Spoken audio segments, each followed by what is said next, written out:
샬롬 친구들 반갑습니다. 한 주간 잘 보내고 있나요? 전도사님은 열심히 공부하면서 과제하면서 열심히 살아가고 있어요.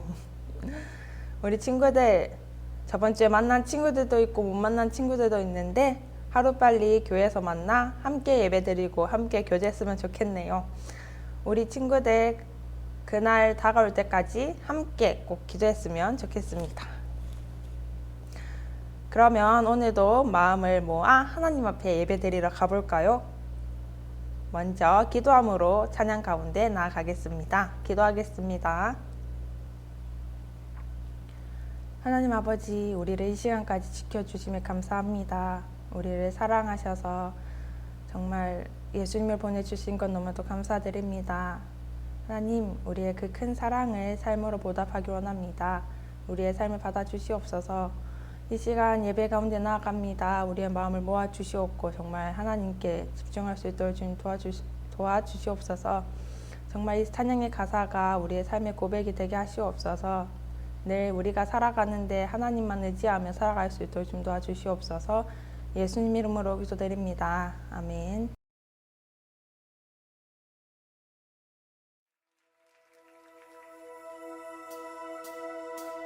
나보다 나를 잘 아시는 주님, 내가 주를 떠나 어디로 가겠나이까. 나 어딜 가든지 주의 손이 나를 인도하시며 주의 오른손이 나를 붙드시리다. 나를 창세전부터 계획하시고 지금까지 인도하시네. 하나님이여 주의 생각이 어찌 그리 보배로우신지요. 나의 생각보다 나의 뜻보다 더 크고 놀라우신 주님. 하나님이여 나를 살피사 나의 마음을 다시오니 나를 영원한 길로 인도하소서.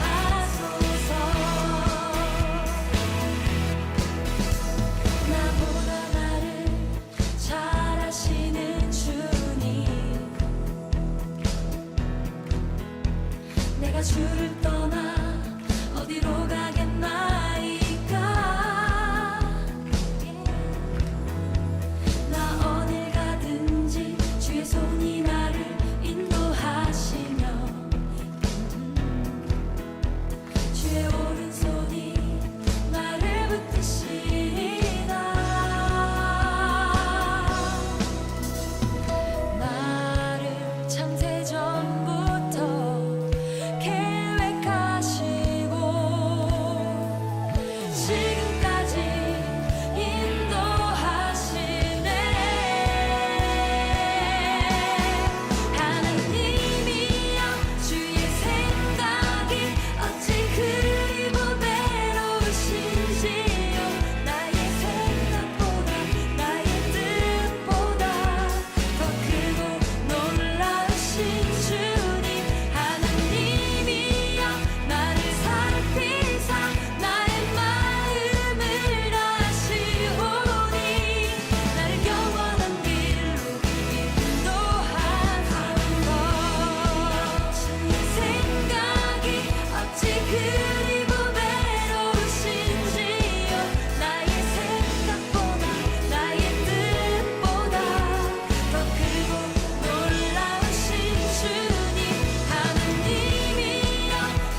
주를 위한 이곳에 예배하는 자들 중에 그가 찾는 이 없어 주님께서 슬퍼하시네.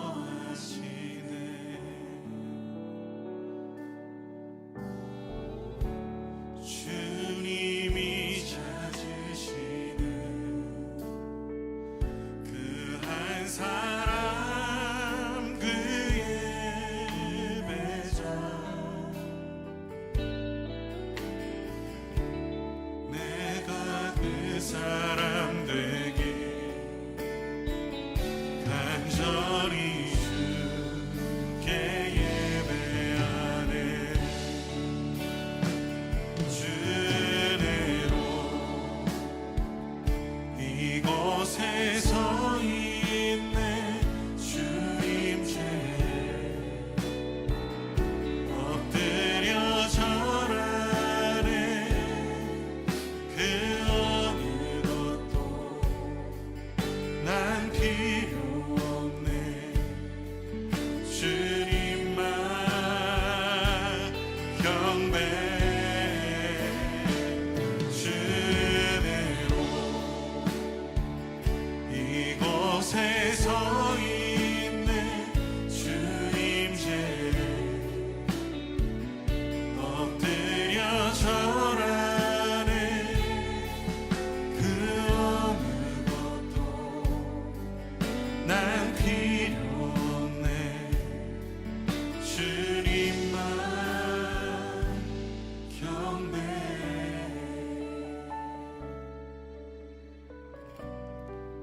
주님, 우리를 이곳으로 인도하셨음을 믿습니다.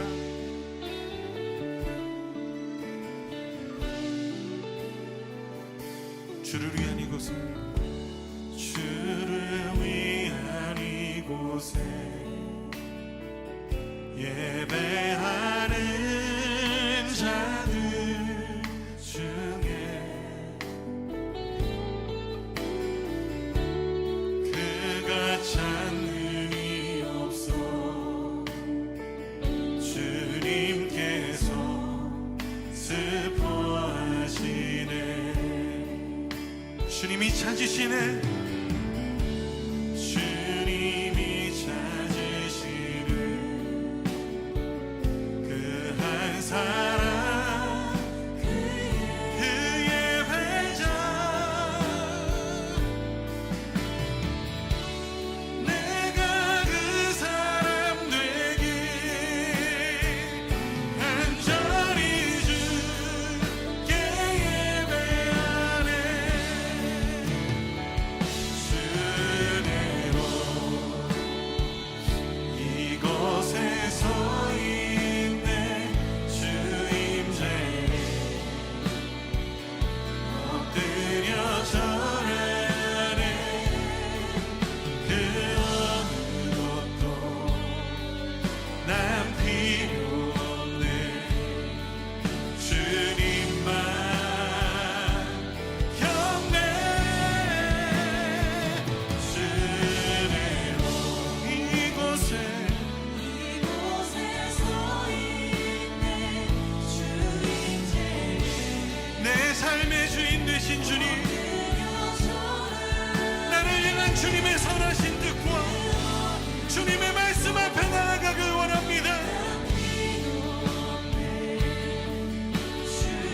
주님, 오늘 우리 가운데 함께 하시며 인도하시옵소서. 우리 함께 기도하며 나아갑시다.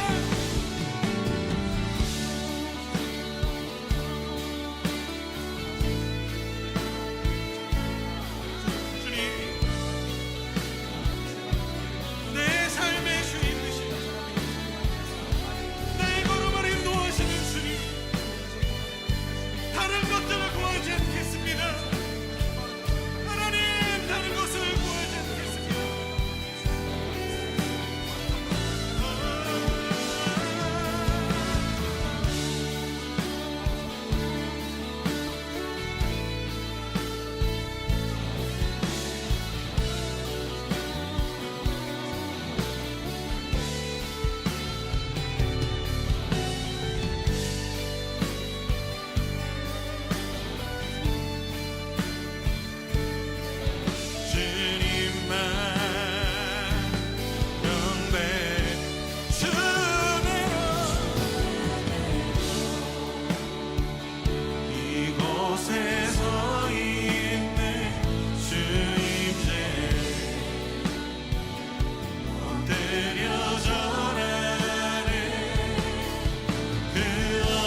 주님만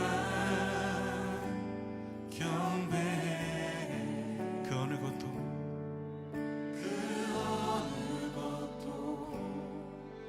난 필요 없네.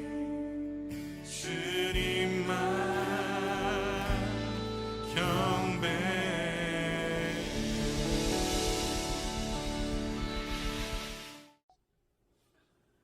사랑과 은혜가 풍성하신 하나님 아버지, 죽음에서 이기시고 부활하셔서 우리의 기쁨이 되시고 참 소망이 되신 주님께 찬양 드리오며 영광 받아 주시옵소서.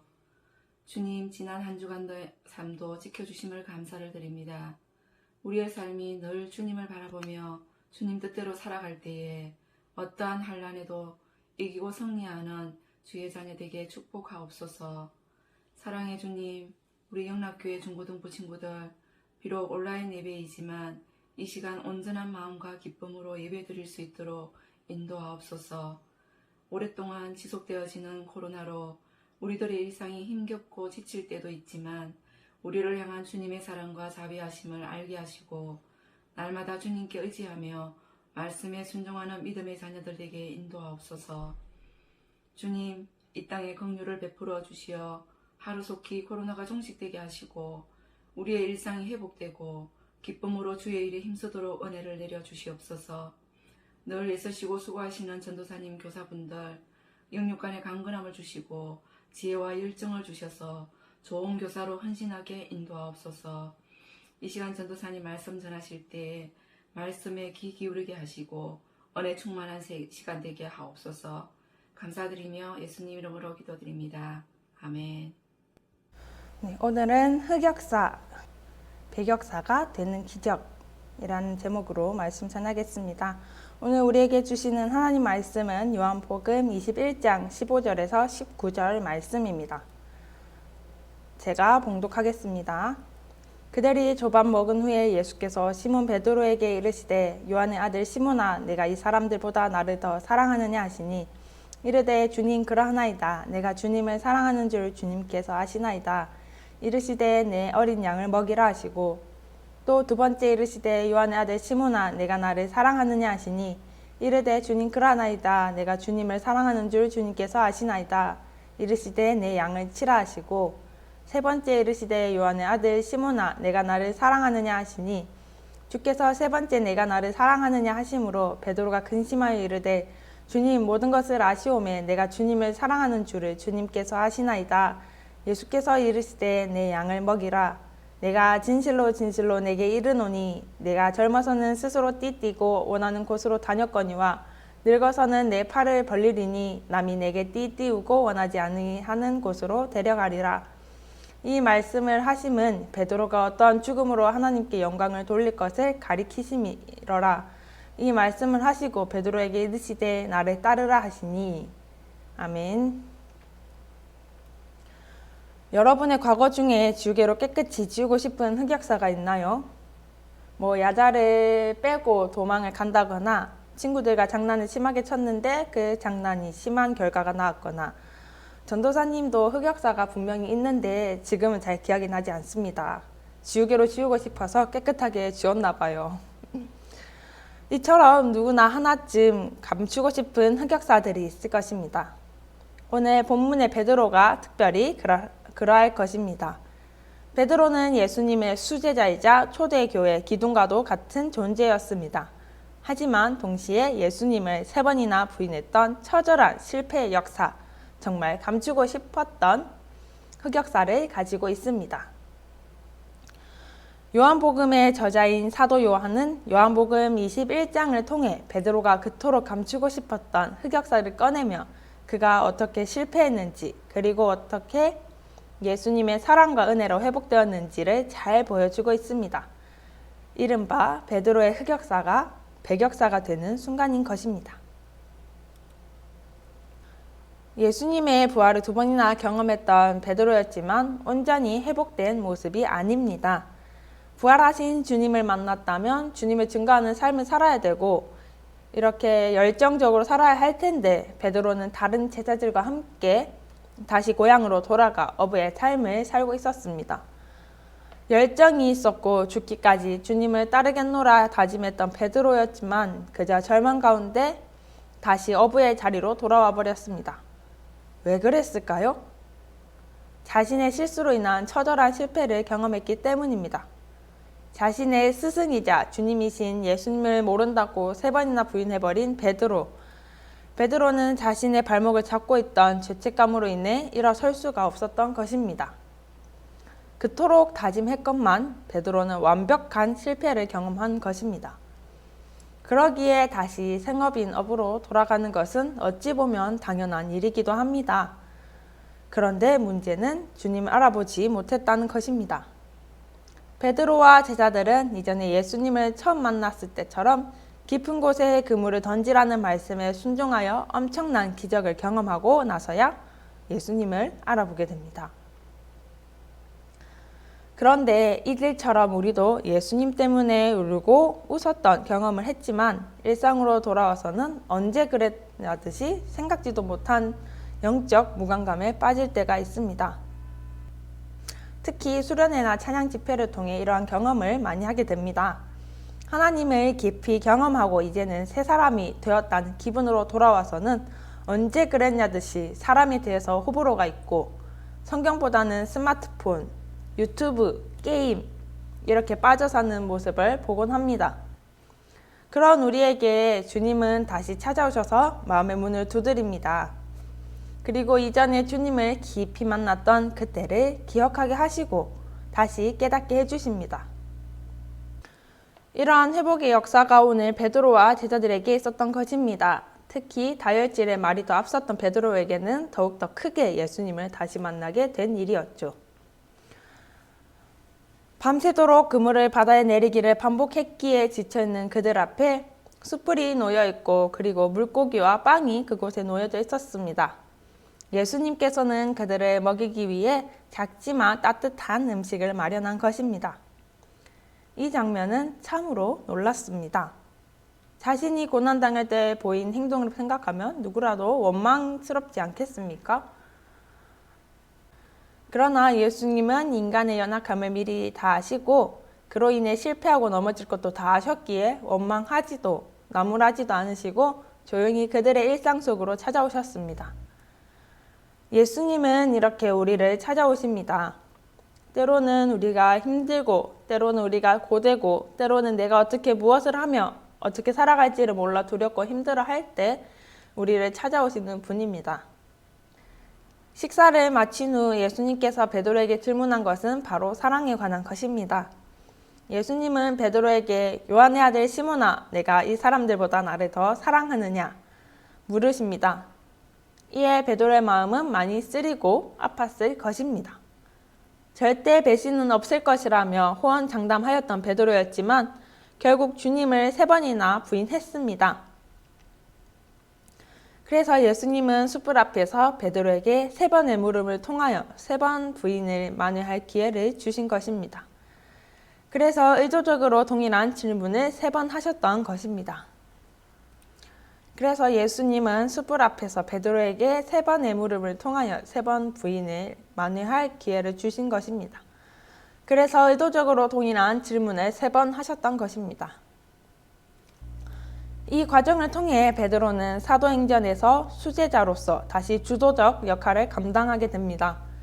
이렇듯 베드로의 3번의 부인은 처절한 실패였지만 오히려 더 큰 사역을 감당하게 된 계기로 변해버렸습니다. 베드로에게 있어서 3번의 부인의 사건은 인생의 쓰레기통에 버리고 싶은 실패의 역사이자 흑역사입니다. 하지만 베드로는 깨달았습니다. 천국에는 쓰레기통이 없다는 것을요. 여러분은 어떤가요? 여러분의 일상 속에서도 다시 찾아오셔서 우리의 필요를 채우시고 예수님으로 다시 회복하라고 격려하시며 이겨낼 수 있는 용기를 주시는 예수님의 손길, 여러분은 느끼고 있나요? 예수님은 우리가 어떠한 상황이든 우리를 찾아오셔서 그 상황에 맞게 우리를 위로하시는 분이심을 기억하시길 바랍니다. 또 하나 우리에게 주신 사명은 누군가 괴로워하고 힘들어하여 낭만과 절망 속에 있을 때 그들을 찾아가서 예수님의 사랑으로 말씀으로 위로하고 격려하며 용기를 주는 사명이 우리에게 있음을 기억하기를 바랍니다. 전에 예수님께서 제자들을 찾아오셨던 것처럼 지금도 우리를 찾아오시는 예수님, 그리고 예수님의 사랑으로 다른 이들을 향해 나아가야 하는 우리들의 삶이 되어야 함을 기억하시기를 바랍니다. 기도하겠습니다. 사랑의 주님, 우리는 연약하여 자주 넘어집니다. 자주 쓰러집니다. 주님, 그렇지만은 예수님 쓰러진 우리를 찾아오셔서 우리에게 큰 힘과 큰 기쁨을 주시니, 그렇게 회복시켜 주시니 너무나도 감사드립니다. 주님, 이제 우리가 받았던 그 예수님의 그 사랑을 전하기 원합니다. 작지만 부족하지만 예수님의 그 사랑의 손길을 다른 어려운 이웃들에게 전하기를 원합니다. 주님, 우리의 삶이 예수님의 삶이 될 수 있도록 주님 도와주시옵소서. 예수님의 이름으로 기도드립니다. 아멘.